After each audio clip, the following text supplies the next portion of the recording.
warahmatullahi wabarakatuh. Alhamdulillah, hamdan wa syukranillah, salaman wa salatan ala rasulillah wa ala alihi wa washabihi wa man tabi'ah.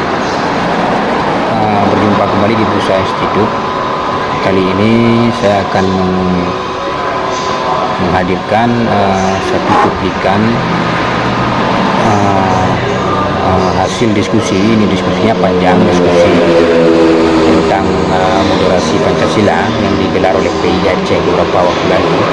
Jadi pada saat itu saya sempat mengajukan satu pertanyaan kepada Tunku Haji Faisal Ali atau yang dikenal dengan Lim Faisal. Jadi beliau adalah guru kita semua, seorang tokoh agama di Aceh yang saat ini juga menjadi wakil ketua MPU Aceh kalau saya tidak salah. Jadi karena diskusinya terkait dengan Pancasila, waktu itu saya bertanya tentang bagaimana kasus-kasus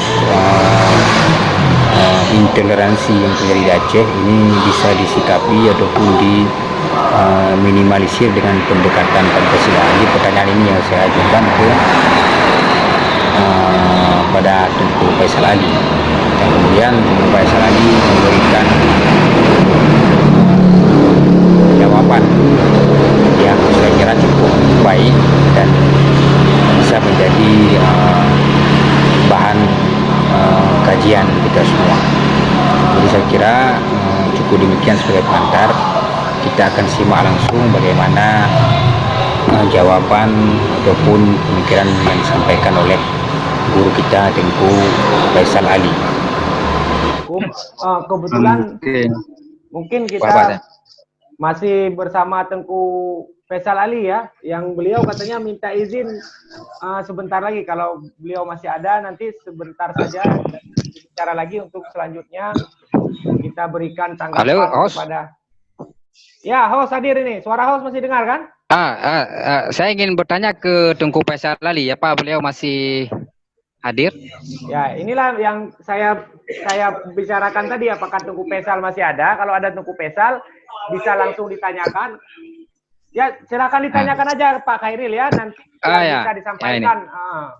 Jangan lama-lama ya Pak Khairil, 1 menit saja. Ya, berapa menit? 3 menit ya? 1 menit. Jadi di depan orang-orang hebat ini tidak boleh kita bicara panjang-panjang lebar ya. Jadi begini, Pak, ini saya ingin bertanya kepada guru saya, Tunku Haji Faisal Ali. Jadi di Aceh kan ini memang pembahasan kita tidak cuma di Aceh, cuma karena saya lihat yang buat ini PI Aceh, kemudian pematerinya juga ada dari Aceh, saya kira tidak masalah menanyakan persoalan yang mungkin agak sifatnya lokal. Jadi di Aceh kan sering terjadi misalnya ini perebutan masjid, kemudian tudingan sesat kepada kelompok-kelompok tertentu dan aksi-aksi yang serumpun dengannya lah.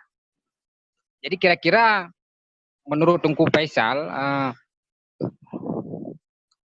apabila menggunakan Pancasila ini, saya tidak pakar Pancasila ini, sulit saya ini menggunakan Pancasila. Apakah Pancasila bisa menyelesaikan persoalan-persoalan seperti ini menurut Tunku Faisal Ali?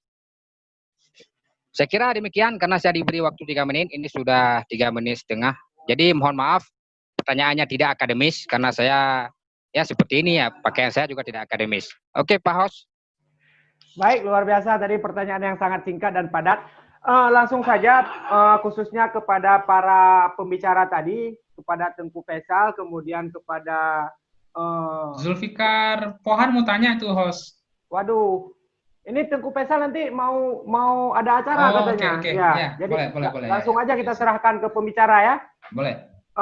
Baik, saya rangkum sedikit para pembicara dan khususnya pembicara, kemudian para peserta sekalian.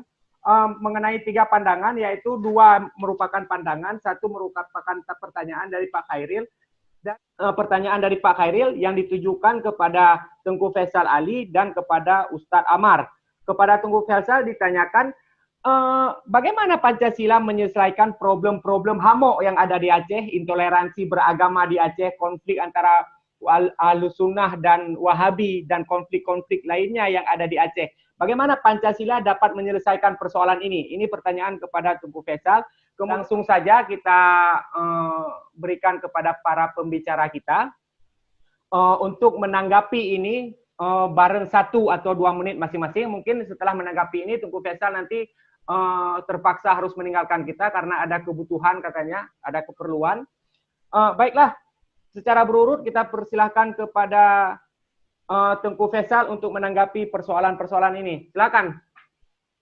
Baik, terima kasih pertama kepada Pak Ma'ruf, Pak Denny, dan Pak Khairil yang telah mengikuti kegiatan ini dan memberikan respon yang luar biasa terkait dengan bagaimana apakah Pancasila yang ditanya oleh Pak Khairil tadi, Pak Denny juga bisa menyelesaikan permasalahan-permasalahan yang ada terjadi riak-riak di antara masyarakat kita, misalnya antara masyarakat Aswaja, perebutan masjid.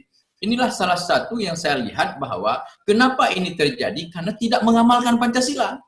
Kalau mendirikan masjid di dekat masjid yang lain itu bukan mengamalkan Pancasila namanya. Jadi kalau yang mengamalkan Pancasila itu adalah menghargai kearifan lokal, menghargai keberadaan masjid yang sudah ada. Itu yang dimaksudkan dengan mengamalkan Pancasila. Jadi kalau kita tidak mengamalkan Pancasila, maka kita akan mendirikan masjid dalam masjid. Nah, jadi pengamalan Pancasila itu menghargai apa yang sudah ada di tempat di sebuah daerah itu dihargai. Inilah yang harus kita tanamkan sebagai bentuk. Makanya pengamalan Pancasila saya rasa bisa menyelesaikan problem-problem yang ada di tengah-tengah masyarakat kita ini. Jadi kenapa sekarang ini munculnya gerakan-gerakan yang melawan misalnya kelompok Aswaja, melawan karena ada kelompok yang mengkafirkan.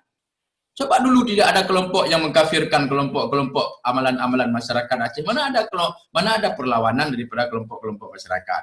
Jadi ini, kenapa ini terjadi? Karena saya melihat tidak ada pengamalan Pancasila. Jadi jawaban saya terhadap Pak Khairil, insya Allah dengan pengamalan Pancasila itu bisa kita selesaikan problem-problem yang ada di Aceh kita ini. Dan terus itu sudah kita selesaikan dengan berbagai hal.